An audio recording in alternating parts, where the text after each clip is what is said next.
Pagi yang indah, matahari bersinar dengan cerah, saat yang tepat menyambut pagi dengan lari pagi.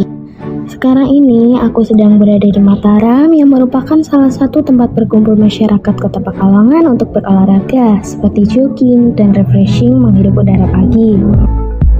Oh iya teman-teman, kalian tahu nggak tentang Kota Pekalongan? Pastinya tahu dong, Kota Pekalongan adalah kota batik yang mana semua orang tahu akan kebudayaan batik. Batik merupakan salah satu kebudayaan asli Indonesia yang memiliki corak dan motif beraneka ragam yang perlu kita lestarikan. Dengan keanekaragaman itu mencerminkan bahwa kehidupan masyarakat Indonesia yang beraneka ragam. Keanekaragaman itu berupa suku, budaya, bahasa tidak menghalangi masyarakat kita untuk hidup rukun dan damai. Untuk masyarakat Kota Pekalongan memang tidak bisa terlepas dari batik. Karena hampir seluruh masyarakat Kota Pekalongan bertumpuk perekonomiannya pada usaha kerajinan batik. Saat ini ada beberapa UKM batik yang berkembang di Pekalongan. Setiap harinya mereka memproduksi berbagai jenis motif, bahan, dan warna batik tulis maupun batik cap. Selain itu, setiap UKM minimal memiliki pekerja sekitar 15-16 orang. Dengan begitu, berarti UKM batik bisa menjadi lahan untuk menyerap tenaga kerja. Oh iya teman-teman, kebetulan sekali nih, hari ini saya berada di salah satu tempat pengrajin batik di Kampung Batik Kauman yang memproduksi batik cap dan batik tulis. Nah, ini dia teman-teman proses membatik. Di sini kita bisa lihat cara membatik baik batik cap maupun batik tulis. Yuk kita lihat proses selanjutnya.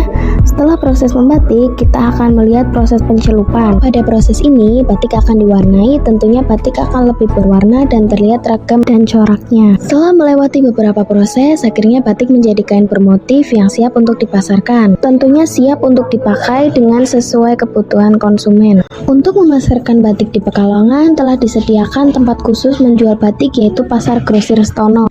Pasar ini menampung pengusaha kecil dan menengah untuk menjual produksi batik di Pekalongan.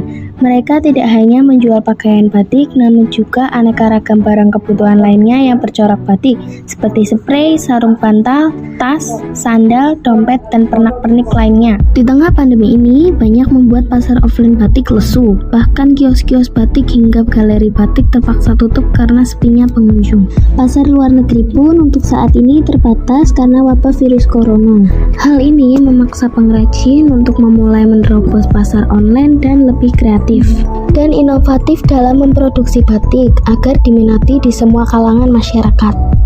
Pemakaian batik sudah membudaya di masyarakat Kota Pekalongan seperti kita jumpai di tempat-tempat perkantoran dan juga di sekolah-sekolah. Kita memakai batik sebagai wujud mencintai dan melestarikan budaya bangsa. Di Pekalongan juga terdapat Museum Batik yang terletak di Jalan Citayu nomor 1 Pekalongan. Kira-kira ada apa aja ya di dalam sana? Yuk kita masuk! Sebelum kita masuk, tetap patuhi protokol kesehatan ya, memakai masker, menjaga jarak, mencuci tangan, menjauhi kerumunan, dan mengurangi mobilitas. Di mana tempat ini menyimpan banyak koleksi batik khas Pekalongan maupun berbagai macam batik Nusantara.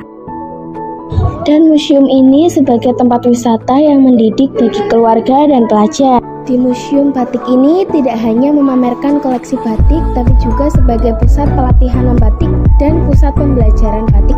Majulah batik Pekalongan, bangkitlah batik Indonesia.